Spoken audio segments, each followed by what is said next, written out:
Recién concluida la Segunda Guerra Mundial y en los años posteriores, la percepción en gran parte de países era casi unánime. La Unión Soviética había sido la principal protagonista en la derrota del nazismo. Pero 75 años después, año tras año, en el cine, en la prensa y hasta en aulas de clase de decenas de países, su rol fue paulatinamente disminuido, puesto en duda, hasta ser prácticamente reducido a la caricatura de cómplices o espejo del Tercer Reich. En este video nos propusimos investigar y comentar varias de las distorsiones y de los mitos afianzados que existen a este respecto y sobre todo de dónde vienen y por qué fueron creados.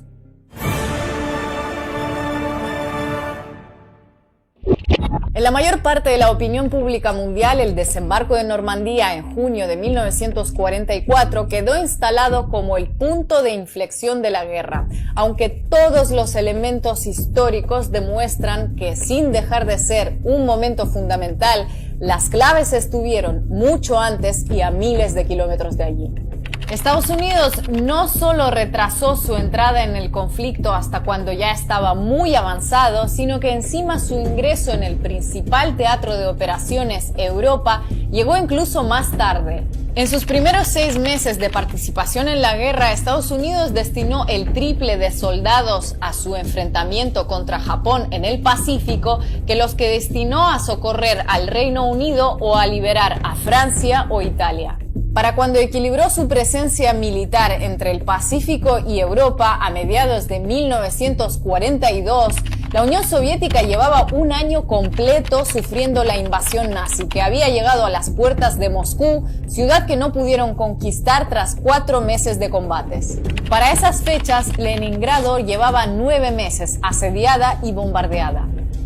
Cuando se produjo el desembarco de Normandía, la batalla de Stalingrado, la primera gran derrota nazi, ya tenía más de un año concluida. Y la de Kursk, la que involucraba la mayor cantidad de tanques en combate en la historia, estaba cerca de cumplirlo. Las tropas aliadas desembarcaron al norte de Francia cuando la Wehrmacht llevaba un año cediendo terreno y sufriendo cientos de miles de bajas en el frente soviético. Al contrario que su visión sobre pueblos europeos como los escandinavos, británicos o franceses, que los nazis consideraban razas no puras pero no inferiores a la aria, la doctrina hitleriana clasificaba a los eslavos al mismo nivel que judíos o gitanos y por tanto tenían que ser exterminados, expulsados o esclavizados. Por eso el Tercer Reich hizo mayor gala de salvajismo, si cabe, en Europa Oriental que el que desplegó en el occidente del continente. Por ejemplo, solo en la República Soviética de Bielorrusia los invasores quemaron casi 6.000 aldeas y pueblos, en muchas ocasiones ejecutando a sus habitantes. Actos de barbarie así en Europa Occidental fueron mucho menos comunes. Esta guerra total, en la que sumado a ese odio racial estaba la percepción hitleriana de que judaísmo y bolchevismo eran las dos caras de una misma moneda, se llevó por delante las vidas de entre 20 y 27 millones de ciudadanos soviéticos, la mayoría de ellos civiles. Entre 1/3 y la mitad del total de víctimas de la guerra en todo el mundo. Pero no es el enfoque de los soviéticos como víctimas del nazismo donde más incómodos se sienten algunos, sino el papel de los soviéticos como combatientes frente al nazismo.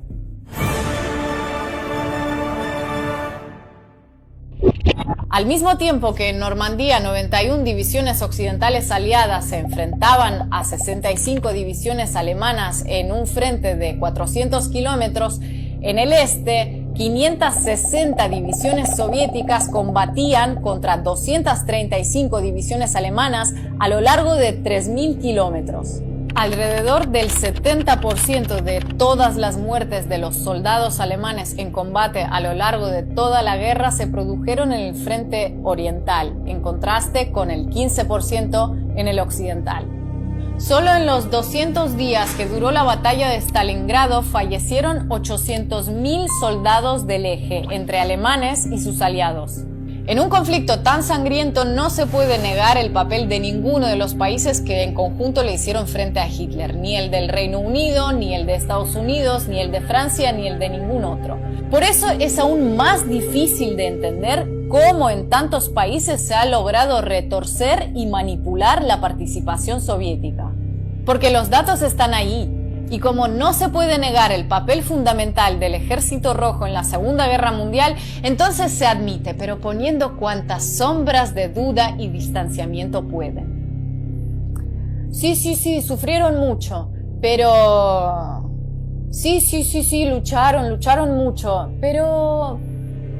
Desde argumentos pueriles como que lo que derrotó a los nazis en el territorio soviético fue el frío, como si los soldados alemanes vinieran de un país tropical, hasta otros que aspiran a ser más rigurosos sin lograrlo. Si hay que hablar de la llegada del Ejército Rojo a Berlín, en la prensa a menudo se hace recordando los daños a civiles en los combates o las violaciones cometidas por los soldados soviéticos. Pero si hablamos del desembarco de Normandía, a ningún periodista de medios occidentales se le ocurriría opacar la gloria de la operación mencionando los bombardeos estadounidenses y británicos contra los civiles franceses en las semanas previas y posteriores que dejaron decenas de miles de civiles muertos. Ni mucho menos las mujeres francesas violadas por tropas de Estados Unidos en las semanas posteriores al desembarco. Así, los abusos y crímenes que acompañan todas las guerras se subrayan u omiten a conveniencia.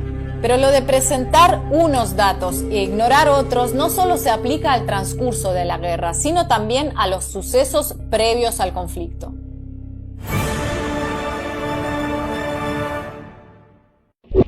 Mientras en cualquier artículo periodístico sobre la Segunda Guerra Mundial no puede faltar el pacto Molotov-Ribbentrop, que siempre es presentado como una carta blanca que le dio la Unión Soviética a Hitler para iniciar el conflicto, el pacto de Múnich no se menciona ni de casualidad. Y es muy raro porque no solo es más fácil de pronunciar, sino que además es anterior. En 1938, Francia y Reino Unido firmaron un pacto con Alemania que le permitía a Hitler anexionarse casi el 30% del territorio checoslovaco sin oposición armada por parte de otros estados europeos. De esa manera se abrió el apetito expansionista del Tercer Reich. Y no es que para entonces Hitler fuera un impredecible desconocido, no. Un año antes, su aviación había bombardeado objetivos civiles como Guernica en la Guerra Civil Española. Meses después del Pacto de Múnich, Francia y Alemania firmaron un pacto de no agresión que borraba el de asistencia mutua que habían suscrito Moscú y París 3 años antes para frenar las ambiciones expansionistas de Hitler. En agosto de 1939, franceses y británicos rechazaron una propuesta de triple alianza ofrecida por los soviéticos para contener a Hitler. Una semana después, Ribbentrop y Molotov recién entonces firmaron el pacto que ahora se pretende presentar como el único. Todos los datos ofrecidos en este video no forman parte de una gran investigación en archivos ocultos. La gran mayoría de ellos están disponibles en Wikipedia. Sin embargo, casi todos están borrados de la memoria colectiva en muchos países de Occidente. ¿Cómo fue posible y por qué?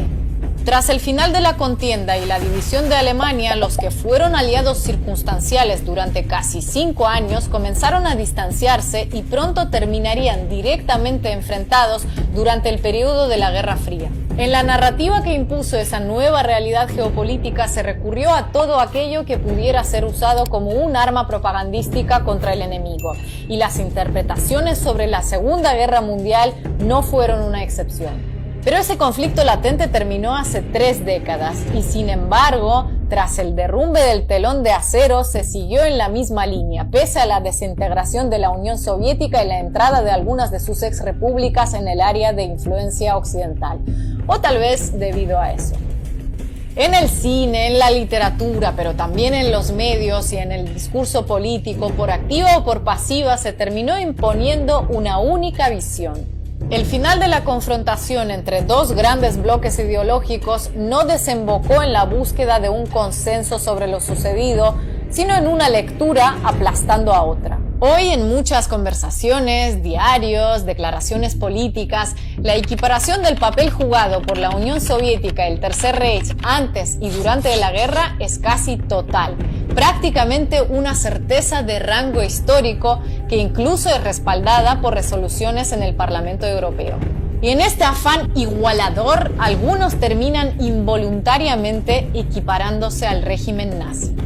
Como por ejemplo cuando en 2017 la OTAN realizó un video homenaje a los Hermanos del Bosque, un grupo armado antisoviético en el Báltico, obviando que colaboraron con el régimen nazi y con su maquinaria de exterminio.